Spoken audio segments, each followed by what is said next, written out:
خواتین و حضرات، السلام علیکم ورحمۃ اللہ وبرکاتہ۔ عید الاضحیٰ 1441 ہجری ہمارے سامنے ہے۔ اس عید پر ہم ایک خاص طرح کی عبادت سر انجام دیتے ہیں۔ اس عبادت کو ہم عام الفاظ میں قربانی اور شریعت اور فقہ کی اصطلاح میں اضحیہ کہتے ہیں۔ یہ قربانی ہم جانوروں کو ذبح کر کے اللہ کے حضور پیش کرتے ہیں تاکہ اللہ ہم سے راضی ہو۔ اس کی دو طرح کی اہمیت ہے۔ ایک اہمیت اس کی قرآن اور حدیث میں بیان کی گئی ہے، اور دوسری اہمیت اس کی علم الکلام اور فلسفہ میں بیان کی گئی ہے۔ جہاں تک پہلی اہمیت کا تعلق ہے، یعنی جو قرآن اور حدیث میں بیان کی گئی ہے، اس نشست میں آپ کے گوش گزار کرتے ہیں۔ یہ اہمیت قرآن کے ان الفاظ سے ثابت ہوتی ہے کہ جو اللہ پاک نے اس ضمن میں اختیار کیے ہیں قربانی کے سلسلے میں۔ پہلی چیز جو اللہ پاک نے قرآن کریم کے اندر اس ضمن میں اختیار کی ہے، اور وہ یہ ہے کہ قربانی کو اپنا شعار بیان فرمایا۔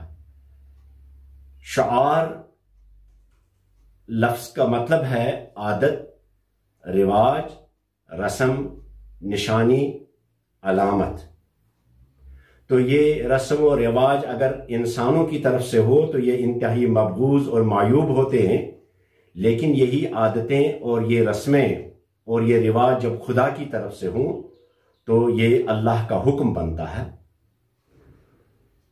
قربانی کو اللہ پاک نے اپنا شعار بیان فرمایا، اور اللہ پاک کا یہ ارشاد کی وَالْبُدْنَ جَعَلْنَاهَا لَكُمْ مِنْ شَعَائِرِ اللَّهِ۔ قربانی کے ان جانوروں کو جو آپ ذبح کرتے ہیں خدا کے حصول رضا کے لیے، وہ اللہ کی عادتیں ہیں، وہ اللہ کی رسمیں ہیں، وہ اللہ کے تشکیل دیے ہوئے قوانین اور ضابطے ہیں۔ اس لیے یہ خدا کی عادت اور یہ خدا کی رسم اور یہ خدا کا رواج برقرار رکھنا آپ سب پر لازم ہے۔ اسی لیے دوسری جگہ پہ بھی ارشاد فرمایا کہ یا ایھا الذین آمنوا لا تحلوا شعائر اللہ، اے ایمان والے لوگو، اللہ کی ان شعائر کو، اللہ کی ان عادتوں، رسموں اور رواجوں کو مت توڑو۔ ولا الشہر الحرام، اور نہ شہر حرام کی حرمت کو توڑ دو۔ ولا الہدی، اور نہ قربانی کی رسم کو توڑو۔ ولا القلائد، اور جن جانوروں کے گلوں میں آپ پٹے ڈالتے ہو اور خدا کے نام کر دیتے ہو ان کو بھی، ان کی اہمیت بھی مد نظر رکھو، اور ان کو بھی تم چھوڑنا نہیں، ان کو برقرار رکھنا۔ اس آیت کریمہ کے اندر اللہ پاک نے منع فرمایا کہ ہم ان عادتوں کو چھوڑ دیں،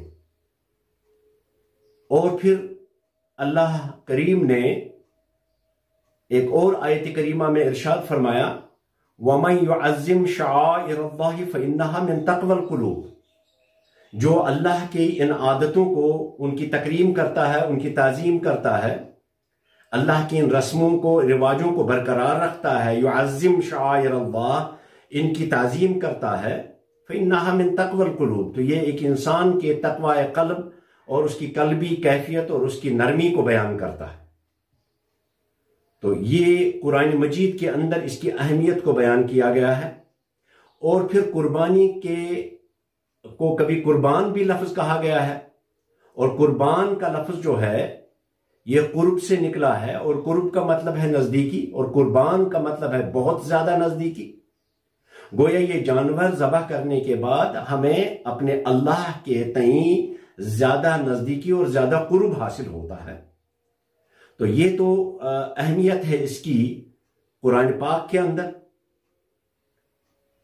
اور حدیث کے اندر نبی کریم صلی اللہ علیہ وسلم نے اسی اہمیت کو بیان فرماتے ہوئے ارشاد فرمایا کہ من وجد سعة یقربن مصلانا، کہ جس کو طاقت اور قوت ہو مالی اعتبار سے کہ وہ قربانی کر سکے، فلا یقربن مصلانا، تو وہ ہمارے مصلی یعنی عیدگاہ میں نہ آئے۔ تو یہ ادھر خدا کی کتاب کے اندر اس کی اہمیت، اور اس کے بعد خدا کے رسول صلی اللہ علیہ وسلم اس کی اہمیت بیان فرماتے ہیں۔ اور یہ کہنا بھی ضروری ہے کہ یہ حدیث مبارکہ کئی طرح سے وارد ہوئی ہے، اور یہ ابن ماجہ کی حدیث، میں نے ان کے الفاظ جو روایت کیے گئے ہیں ان سے لے کر آپ کے گوش گزار کیے، اور اس حدیث پر ہمارے ایک بہت بڑے امام حدیث جدید زمانے میں علامہ البانی نے صحت کا فتویٰ لگایا ہے کہ یہ صحیح حدیث ہے۔ گویا یہ بات ذہن میں آتی ہے کہ جس شخص کے پاس طاقت اور قوت ہو قربانی کرنے کی اور پھر قربانی نہ کرے، تو اللہ کا رسول اسے مسلمانوں کے اجتماعی پروگرام یعنی نماز با جماعت جو عید کے دن ہم پڑھتے ہیں اس میں آنے سے منع فرمایا۔ یہ چیز ثابت کرتی ہے کہ قربانی کی اہمیت کتنی ہے اللہ کی کتاب اور اللہ کے رسول صلی اللہ علیہ وسلم کے کلام میں۔ مسلمانوں پر یہ لازم ہے کہ وہ خدا کے اس شعار کو برقرار رکھیں اور خدا کے رسول صلی اللہ علیہ وسلم کے اس ارشاد پر عمل کریں۔ جہاں تک اس کے متبادل کا تعلق ہے یا سبسٹیوٹ کا تعلق ہے، کسی بھی طرح کے حالات میں اللہ اور اس کے رسول نے اس کا کوئی بھی متبادل، قربانی کا کوئی بھی متبادل تجویز نہیں کیا ہے، نہ اس کو قبول فرمایا۔ اس لیے قربانی کا مطلب قربانی ہی کرنا، جانوروں کی کوئی اور چیز ادا نہیں ہوگی کہ کوئی آدمی جو ہے وہ خیرات کرے یا غریبوں کو کھلائے، مسکینوں کو کھلائے، کیونکہ اس کے پیچھے اسلام کا ایک بہت بڑا فلسفہ ہے جس کو ہم انشاءاللہ دوسری نشست میں بیان کریں گے۔ لیکن اس نشست میں ایک ہی بات آپ ذہن نشین رکھیں کہ قربانی کی اہمیت خدا کی کتاب میں اور خدا کے رسول کے ہاں انتہائی اہم ہے۔ ایک نکتے کی طرف آپ کی توجہ ضرور لے جاؤں گا۔ چند دنوں سے ہمارے سوشل میڈیا پہ یہ بحث گشت کر رہی ہے کہ کیا قربانی سنت ہے یا واجب ہے۔ اس ضمن میں ایک ہی بات آپ کے گوش گزار کروں کہ اگر کوئی چیز واجب نہیں ہے، سنت ہے، تو کیا کوئی عالم یہ تجویز کر سکتا ہے کہ سنت کو چھوڑ دو؟ واقعی نہیں کر سکتا، اور جب نہیں کر سکتا تو پھر کیجئے قربانی۔ عوام الناس کو اس سے کوئی سروکار نہیں ہے کہ قربانی واجب ہے یا قربانی سنت ہے۔ ان کو اس بات سے سروکار ہے کہ کیا قربانی ضروری ہے یا نہیں ہے۔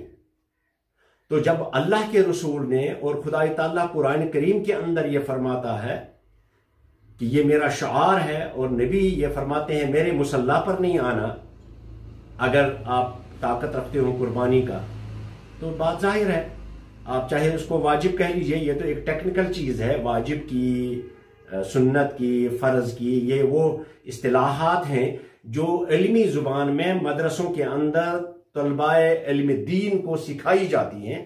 عوام کو اس کے ساتھ کوئی اہمیت اور کوئی سروکار نہیں ہے۔